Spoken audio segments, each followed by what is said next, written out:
सुस्थ एवं उज्जवल त्वचा पाइबा पई किए बा न चाहे।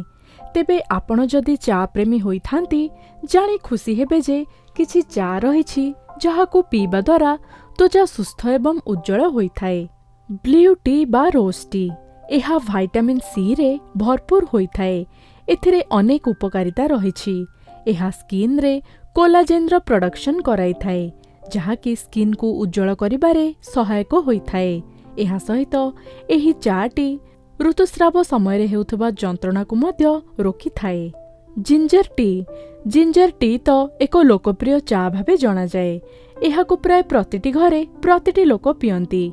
एहा एंटीऑक्सीडेंट्स रे भरपूर होइथाए जहाकि स्किन को रिंकल्स ठारू रोकिथाए।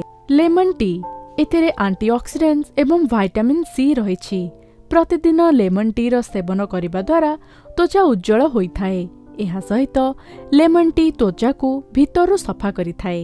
पिंक टी काश्मीर रे प्रचलित थिबा एही चाहा स्वास्थ्य पई बेस उपकारी।